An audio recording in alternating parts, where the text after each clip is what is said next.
Hello, everyone. It's my pleasure to just give the superintendent's update. First, a follow-up from Rajiv's request from last week, and you'll receive this digitally from Lisa and I shortly. Just some samples for national models of Portrait of a Learner, and these are just, I tried to pick a smattering of different states and different, one is a state implementation of a Portrait of a Learner, and the other two are local, so just something to look at. Second, big news in the business office, late breaking this afternoon.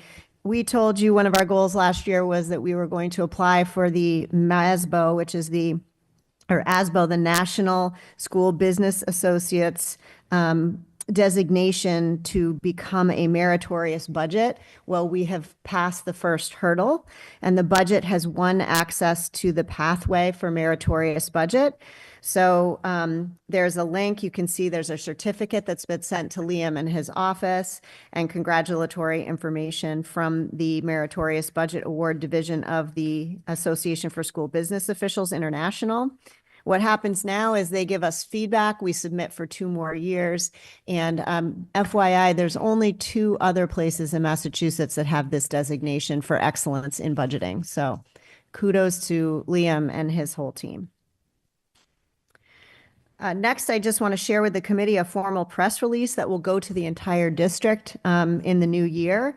The district has contracted with Varsity Tutors, which is an on-demand free tutoring service for every student in the Newton Public Schools through 2030. That is without charge to families, and students will have access to the full suite of services that are listed here. So 24/7 on-demand chat tutoring, on-demand essay review from qualified certified teachers, live group classes, recorded enrichment classes, college prep and admissions resources, including SAT, ACT, and other test-taking services. Personalized assessment and skill building plans that students and families can use to build student skills, self-study practice problems, which are emergent from the self-assessment that I just shared with you, and celebrity-led STAR courses. So for example, I was regaled by a NASA astronaut teaching a science class over the weekend that is available to everyone. There's also world language classes that are available and a variety of other options. We've heard much about the amount of supplementing that certain types of families within Newton can do within the Newton Public Schools. I stand behind the quality of our academic program within the schools, but we also want to remove any barriers and gaps that may exist. So while there's no substitute for what our teachers do, supplementing students' capacity to ask for tutoring and to receive on-demand feedback in the home can't hurt. So we're looking forward to every student enjoying that in the new year. And we'll be actually offering through the Office of Family Engagement, which is a new office. You're going to hear the entry plan for that office tonight with Christina Maryland, our director. We will be offering family support sessions to teach moms and dads and caregivers how to log into the system and what services are available to them. So look forward for that. Third rather, we had a forum last week, the first of the Office of Family Engagement, called the Healthy Kids Forum, where we talked about technology, limit setting, and mental health for students. We had 70 folks in the room for this event. We talked about with our Newton staff who are mental health clinicians, teachers, our preschool director, social emotional learning coordinator, and our digital learning coordinator at Newton North High School, Rob Greenfield, along with our Newton police safety experts and youth officers. We talked about students and devices, mental health, play, elementary education, and what resources and supports in limit setting we could provide in partnership with parents to help students break their addiction to devices. The event was taped by New TV, and it will be a resource that I share with every parent, and it will be listed on the Parent Academy Virtual Education Toolkit, which Christina will speak about later tonight. The video and the resources, including questions asked by audience members, will be shared through Parent Square with everyone.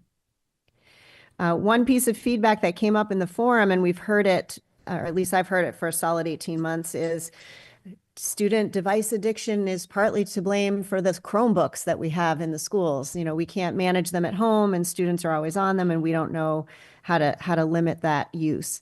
So in those listening sessions across the district, we've heard you, and the district will continue to refine the use of technology across the district in our district provided Chromebooks.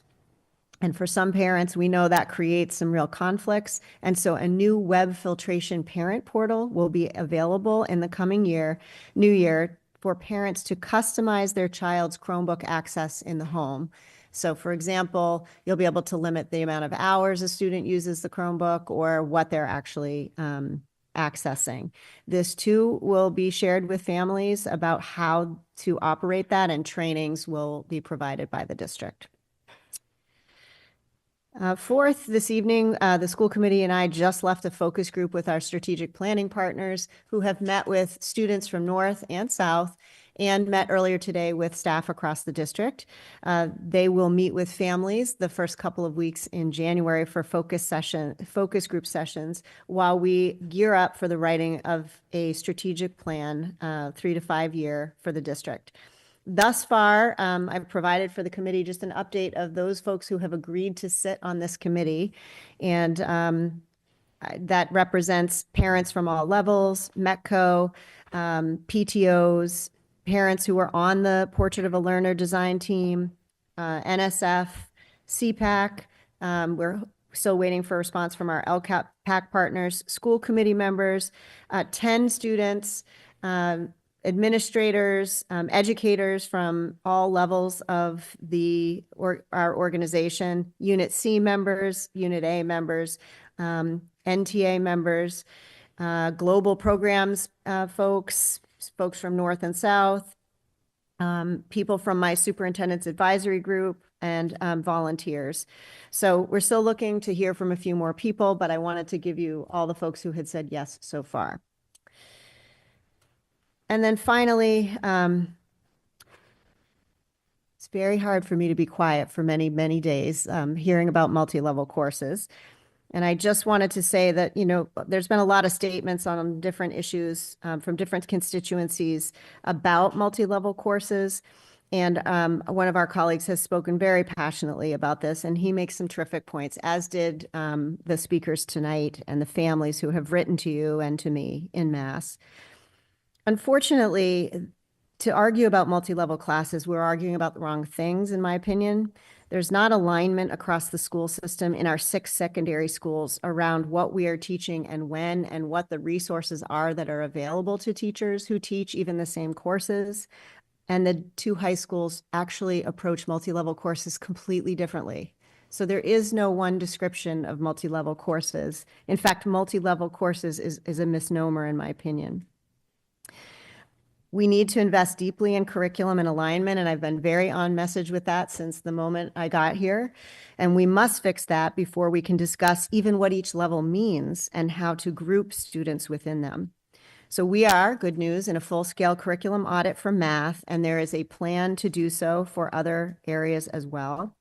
We are in the process in the district of making a longer-term plan for all of our curriculum needs.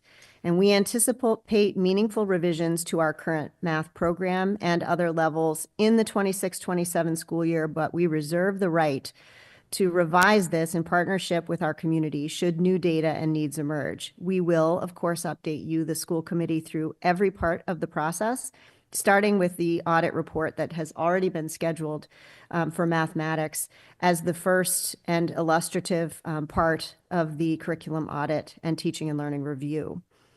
We will be conducting a survey of experiences on multi-level, particular to mathematics, that will go out in addition to a variety of other questions we have about math education within the school system. This is a normal part of curriculum audits. It's not special because we're hearing about multi-levels. It is the way you do curriculum reviews. And just as a matter of leadership values, I just need you and the community to know that the central office staff, principals, and I intend to work collaboratively with our teachers, responsive to student achievement data and survey data, rather than to do what we are doing now, which is a lot of dueling statements and newspaper articles. We also care about personalizing the experience of students. And we look forward to collaborating with North and South, all of our middle schools and our elementary schools, to ensure that we have a vertical program that makes sense and that teachers get training and materials in order to do the deep work that is teaching today. We will keep you informed, and we will build collaboration and trust. And these are new muscles that we want to keep operating within the district as we learn to write curriculum together, to engage our community, and to keep you very much informed of what we're doing. And with that, that concludes my superintendent's update.